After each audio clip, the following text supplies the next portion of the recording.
Dear student, मैं दीपक वर्मा आप सभी लोगों का अपने YouTube channel interactive physics by Deepak Verma में स्वागत करता हूं। कैसे हैं आप लोग।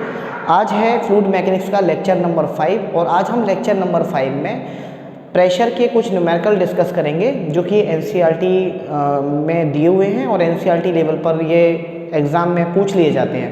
तो NCERT के ये न्यूमेरिकल हैं और काफ़ी अच्छे न्यूमेरिकल हैं और हम प्रेशर के न्यूमेरिकल को आज डिस्कस करेंगे।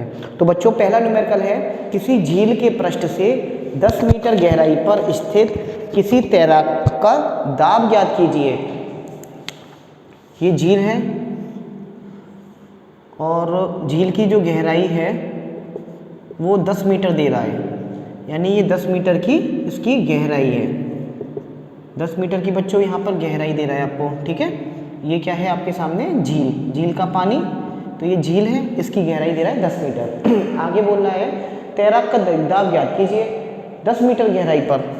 मैं एक कंसेप्ट कल बता चुका हूँ, बस कुछ करना नहीं है। यहाँ पर 10 मीटर की गहराई पर एक तैराक है, यहाँ मान लीजिए ये तैराक है और यहाँ पर मतलब वो स्विम कर रहा है, तैर रहा है यहाँ पर, ठीक है। ये तैराक है, यहाँ पर तैराक बैठा हुआ है 10 मीटर नीचे, कहीं पर मानिए, यहाँ मानिए, यहाँ मानिए, यहाँ मानिए, ठीक है जी।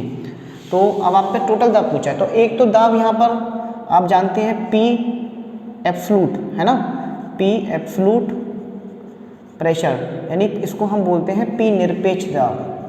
P निरपेक्ष ये किसके इक्वल आता है, एक तो इस पर कौन कौन से दाब लग रहे होंगे बच्चों बताइए। एक तो वायुमंडलीय दाब लगेगा यहाँ पर P वायुमंडलीय प्रेशर, एक तो वायुमंडलीय दाब लगेगा। दूसरा यहाँ पर एक गेज दाब लगेगा जो कि होगा ρGH। झील का पानी, झील पानी से बना, यानी रो इसकी 1000 लगा लेंगे हम, 1000 kg पर मीटर क्यूब। तो आप लगा सकते हैं P निरपेक्ष इक्वल टू क्या हो गया, P वायुमंडलीय प्लस गेज प्रेशर यानी कि ρGH, ठीक है।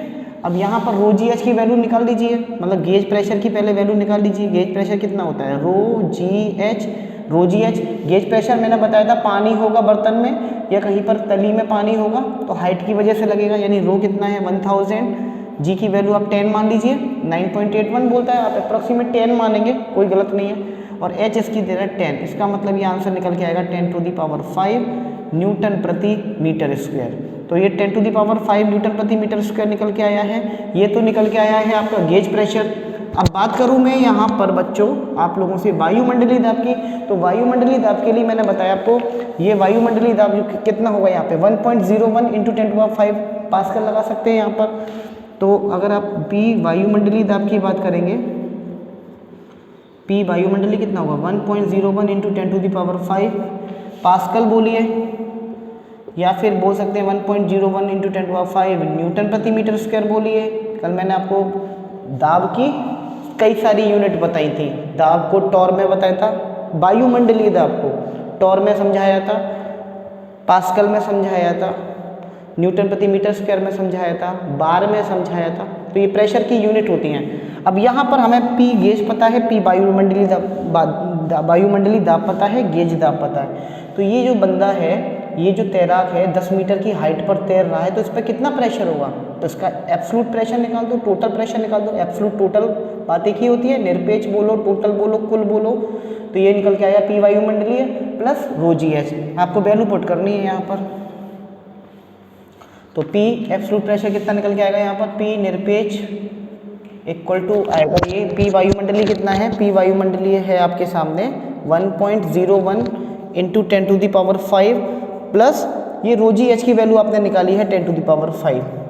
यहाँ से 10⁵ कॉमन ले लीजिएगा, तो ये बचेगा 1.01 प्लस 1 और इसको आप रख लीजिएगा और ये निकल के आएगा 2.01 × 10⁵ न्यूटन प्रति मीटर स्क्वायर। ये निकल के आया। उस जो स्विमर है, तैराक है, उस पर कितना प्रेशर लगेगा भैया, उस पर लगेगा 2.01 × 10⁵ न्यूटन प्रति मीटर स्क्वायर।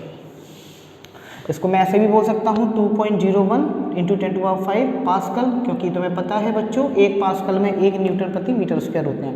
लिख लो, लिखने से आपकी प्रैक्टिस खुद की अच्छी होगी। 1 पास्कल इक्वल टू 1 न्यूटन प्रति मीटर स्क्वायर, जितना लिखेंगे उतनी आपकी खुद की प्रैक्टिस होगी।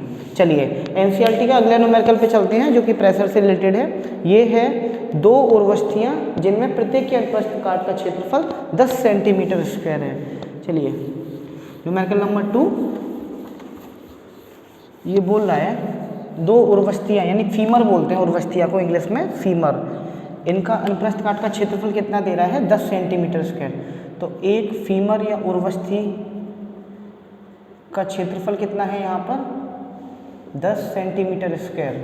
तो 2 उर्वस्थि है यहाँ पर, तो 2 का कितना हो जाएगा 2 गुणा 10 यानी कि हो जाएगा 20 सेंटीमीटर स्क्वायर। इसको मैं ऐसे लिख सकता हूँ 20 गुणा 10 की घात -4 मीटर स्क्वायर। वो बताइए, इसको मैं ऐसे लिख सकता हूँ 20 गुणा 10 की घात -4 मीटर स्क्वायर।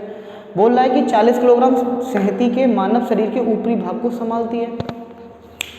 मान लीजिए मेरा मास है 40 किलोग्राम और 40 किलोग्राम से ऊपर सहती मेरा 40 ग्राम सहती है और 2 उर्वस्थि हैं, मतलब 2 फीमर जा रही हैं, 2 फीमर मेरे इस वजन को संभाल रही है। कहने का मतलब ये है कि 40 किलोग्राम सहती यानी मानव के शरीर का द्रव्यमान भी दे रहा है, शरीर का द्रव्यमान जो दे रहा है मानव का वो दे रहा है 40 किलोग्राम। मैं अपने आप को ही मानता हूँ 40 किलोग्राम का मेरा शरीर है और शरीर का द्रव्यमान 40 किलोग्राम है। अब बोल रहा है उर्वस्थियों द्वारा सहन किए गए औसत दाब का आकलन कीजिए। अब उर्वस्थि फीमर फीमर बच्चों बोलते हैं जांघ की घंटी को, जो मतलब पैर की हड्डी होती है वहाँ उसे बोलते हैं फीमर। आप फीमर आप लोग क्या बायोलॉजी वगैरह में पढ़ते होंगे फीमर, तो आप समझ लीजिए हमारे शरीर को कौन संभाल रहा है ये फीमर, क्योंकि मेरा सारा वजन किस पे आ रहा है फीमर पे आ रहा है, पैरों पर आ रहा है। ठीक है, तो आप कुछ देर के लिए उर्वस्थि को पैर मान लीजिए, अगर पैर अगर ऐसे समझना है तो पैर, वरना फीमर होती है नीचे वाली जो मतलब हड्डी जा रही है। तो फीमर यानी उर्वस्थि का क्षेत्रफल, एक उर्वस्थि का क्षेत्रफल दे रहा है आपके सामने 10 सेंटीमीटर स्क्वायर, तो 2 का कितना हो जाएगा, तो ये हो जाएगा 20 × 10⁻⁴। अब इसमें आदमी तो बनाऊंगा नहीं मैं, उसका खुद का मास है यहाँ पर, ऐसे समझिए ये फीमर हो गया। तो ये फीमर जो संभाल रही है, फीमर कितना वजन संभाल रही है बताइए, फीमर इस 40 किलोग्राम के द्रव्यमान को संभाल रही है नहीं संभाल रही है। तो वही कहना चाह रहा है कि फीमर का जो क्षेत्रफल है उर्वस्थि का क्षेत्रफल, एक का तो 10 है, 2 फीमर होती हैं मनुष्य के शरीर में, इतना हो गया 20 × 10⁻⁴। शरीर का द्रव्यमान आपके सामने पता ही है। औसत दाब की पूछ रहा है, तो पहले तो ये बताओ बल कितना लग रहा, बल कितना लगेगा, यहाँ पे बल की बात करेंगे यानी उर्वस्थियों पर बल की बात करेंगे हम। उर्वस्थि पर अभिलंब बल कितना लगेगा भाई, नॉर्मल फोर्स देखेंगे हम, यानी कि मास इंटू जी। मास कितना है तुम्हारे सामने 40 और इंटू जी 10 मान लो, ये 400 और ये आ गया kg मीटर पर सेकंड स्क्वायर, यानी कि इसको मैं 400 न्यूटन भी बोल सकता हूँ। ठीक है, 400 न्यूटन भी बोल सकता हूँ मैं। क्लियर हो गया। अब औसत दाब की बात कर रहा है, तो औसत दाब कितना हो जाएगा, यहाँ पे प्रेशर बराबर क्या होता है फोर्स पर यूनिट एरिया, औसत दाब बराबर हो गया नॉर्मल फोर्स अभिलंब बल P बट्टे क्षेत्रफल एरिया। प्रेशर कितना लग रहा है 400, एरिया कितना है 20 × 10⁻⁴। जरा इसको सॉल्व कर लीजिए, 2 ये 0 से 0 कटा, ये 20 बार गया, यानी मैं बोल सकता हूँ 20 × 10⁴ न्यूटन प्रति मीटर स्क्वायर ये प्रेशर लगाते हैं, यानी कि उन पे फीमर पे कितना प्रेशर लग रहा है 20 × 10⁴ न्यूटन मीटर स्क्वायर, 20 × 10⁴ न्यूटन प्रति मीटर स्क्वायर। तो इस तरह के क्वेश्चंस को आप लोग कीजिएगा, काफ़ी अच्छे न्यूमेरिकल हैं। तो ये न्यूमेरिकल थे प्रेशर के। नेक्स्ट लेक्चर में हम लोग पास्कल लॉ पे डिस्कस करेंगे। Thank you very much.